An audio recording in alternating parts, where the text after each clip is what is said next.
So me and Ciré just got back from walking around the neighborhood a little bit and get some natural shots of people in the neighborhood, because I need to get some of that stuff to fill in the video. I got back. Sister arrived with my nephew. She came bearing plenty of gifts for them, as you see. I'm not his sister. We need a loan. But anyway, she'll be able to help out. Both of them will be able to help out with the video immensely. She'll be directing, and my nephew over there hopefully could do some stuff with the camera along with their class if he don't start complaining. Both of them actually got worried about that a little bit. All right, so. He's been showing a little bit of maturity. Yeah, Dries, he showed some, you know, he showed he can take some good shots, so get the focus right and all that. So they're here now, so hopefully we could get a lot more footage and more efficient stuff.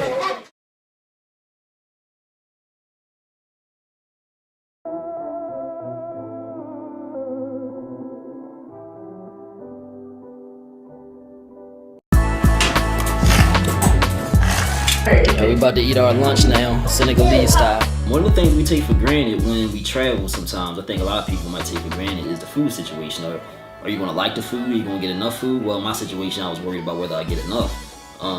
But I ate pretty comfortably when I was over there, and I liked the food. Like the chef, which was the main dish I had over there, which is, you know, fish and rice. It was pretty good, man. My sister's a good cook, and then you'll see when I go to Jawal or Mbojin, she had, you know, maids and stuff there who made the food, which it wasn't as good, but it was good, man. I wasn't really hurting as far as like having my stomach full and you know, missing American food. So that was a good thing. No, you meant like you can't eat while other people. Can you take off this much space? Yeah, can you take off the head of the? No. It's in my face. Explain how you eat. Hey, cut it out. Yeah, Go get a plate. Go get a plate to put the bones. Explain how you eat. Yeah, well, first of all, you cannot take the head off until you go across the bowl. You can't eat in other people's faces. Start over. You can't eat until you eat in front of the other person. And you can't just eat like that in front of somebody. And you can only have this much space. And you cannot spin the bowl. But when people are done, you can cross over after that, right? Yeah. Everybody's done. I can get from your side.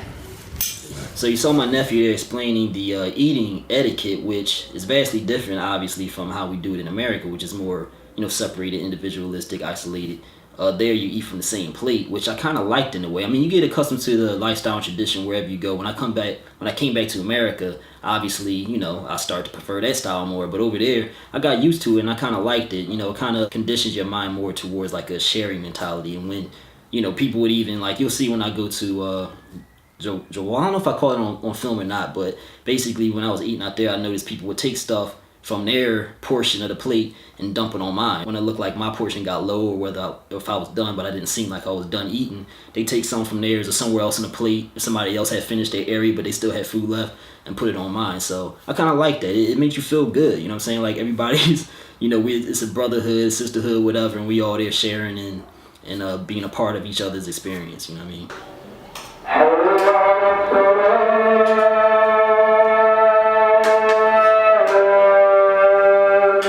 And you can hear how blaringly loud the call to prayer was. That's something I had to deal with every day I was in the car. And you could hear that even at the top of that building. I forgot to point that out. I don't know if you could hear it in the footage.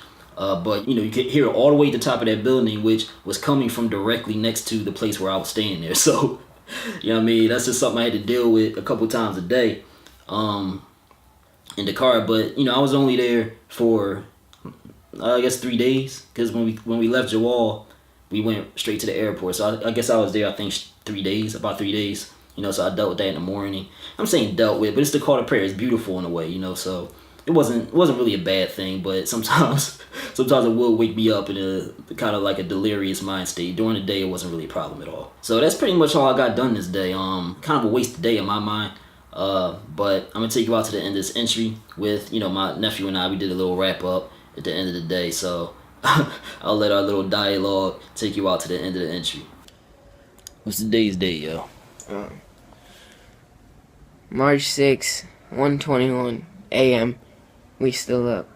March 6th. Oh, that's right. I've been losing track of time. I've been losing track of time since I've been here. Maybe because of the jet lag, or maybe just because we ain't got the best living situation. Water is scarce around here. You know what I mean? So I really ain't slept much either. Like maybe 2-3 hours a night, because we got this lamb out there bleating all night. It's loud too. It sounds like a human. I thought it was a human being, like a sick human. So He said it wasn't okay if it was a sick human, but when he found out it was a lamb, he said it was alright. Yeah, that's a funny. If it was a human being, I wouldn't be able to sleep at all. But when I found Thinking about that being a... Yeah, but when I found out it was a lamb, you know, alright, I can sleep a little bit. But I'm up late working and all that. Got these kids here, you know, hanging all over me, so it's kind of hard to find time to work during the day when I'm not shooting. You know what I mean? So Idris, that's my nephew right here. He got here this morning with my sister. He gonna be helping out with the camera work and whatever else we need, but he kind of going through it cause lack of resources, and that's where you're gonna be sleeping right there on that thing right there. What's under those sheets over there? I don't know, like a little sponge, you know? A bunch of sponges compiled together. So that's where he gonna be sleeping. I showed y'all where I'm sleeping. Over there. Oh, you can't really see nothing out there right now. But that's where the sheep noise. Breeze, though. It's a nice breeze at night, but that's where the sheep noise is coming from at night. I'm gonna probably close that. But you hear the call to prayer every morning. You've been here before though, right? Yeah, but it was when I was really little. Oh, all right. So I don't really remember it like that. I probably enjoyed it more. Yeah, the call because I wasn't as bratty about stuff as I am now. He wasn't as aware. Right. Wasn't aware. Like the call to prayer, the mosque is right next to the house. So and the speaker that they send it through. Because most of the people here is Muslim, so right. So nobody really has a problem with right. that, with the adhan being blasted throughout the city. Right. Exactly. What he said is it's meant to be blasted throughout the city. So imagine this house is right next to it. So it really does sound like the speaker is right inside this house. Right. It really does sound like that. So tell me about when I woke you up. When you woke me up? No, when the Dan woke you up. Who? Oh no, it was my mom. Alright, so my mom my mom was sleeping and the Dan came on and at like 5 a.m. because that's when the first prayers. Nah, before last year. Right. And she woke up out of her sleep. She like jumped up out of her that's right. sleep.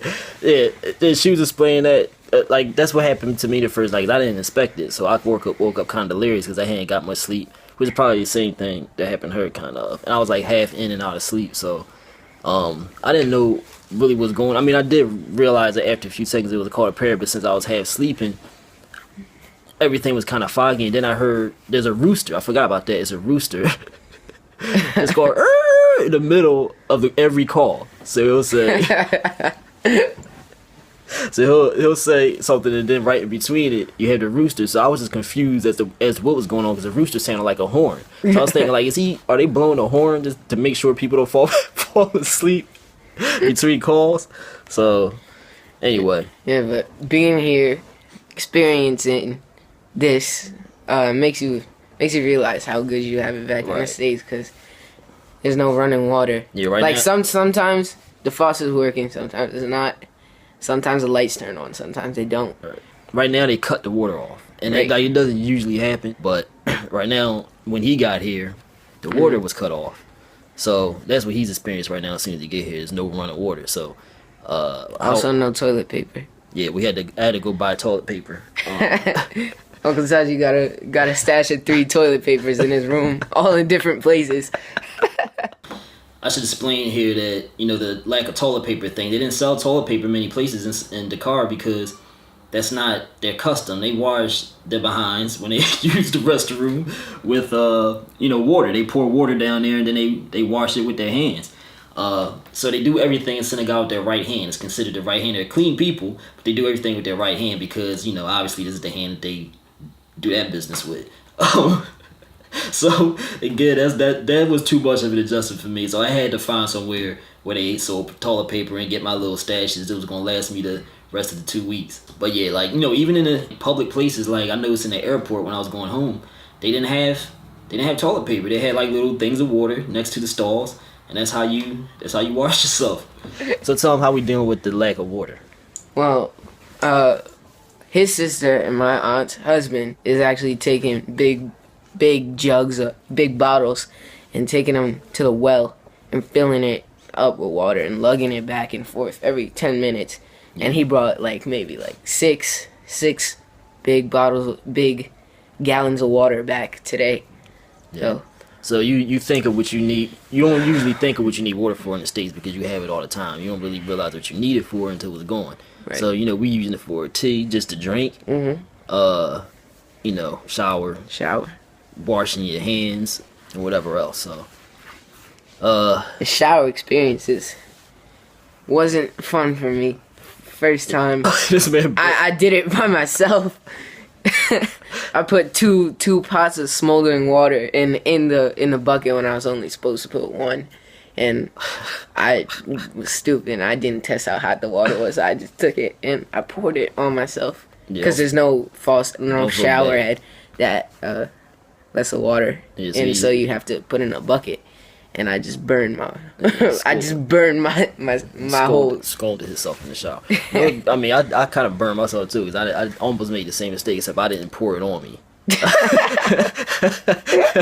I just put my hand in it. But the washcloth was real inky, so when I got out, my skin was like dyed blue because the washcloth ink just ran all over me. Yeah, it looked like a blue Hulk. So anyway, drinking water is scarce. So we around here making stashes. Like I got this little. I've been saving this since I got here. Yeah. This is my 3rd day here. And let me tell my pizza story. So when we went to the airport, I bought a pizza with the intention of stashing it, having it be my American food for the trip. And I wound up opening it in front of my cousins, and they were, of course, like, "Geez, can I have some?" And then the adults came in, and I had to share my overpriced $9 pizza. Yeah, they tore his pizza. They tore my pizza up. Pieces. But this man went out and bought like a ton of pineapple juice, and could not let the pineapple juice last past a day. This is his 1st day here, and he already about to die. It was only 3 pineapple juices. I lied a little. I mean, I exaggerate a little bit, but still, it was 12 o'clock at night. I told this dude, like, yo, we going to Jawal tomorrow. Just save your pineapple juice at least a day. At least a day, man.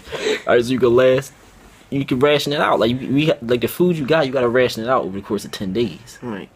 You know what I mean? I'm about to just go buy mad bottled water and just put it in my backpack. And pineapple juice. That's what you go. You see, guys, food right here. That's not going to last past tomorrow at the rate he going. I didn't even eat it. Goldfish. Pringles. It's not gonna last that long at this rate. Like he don't have the willpower. Anyway.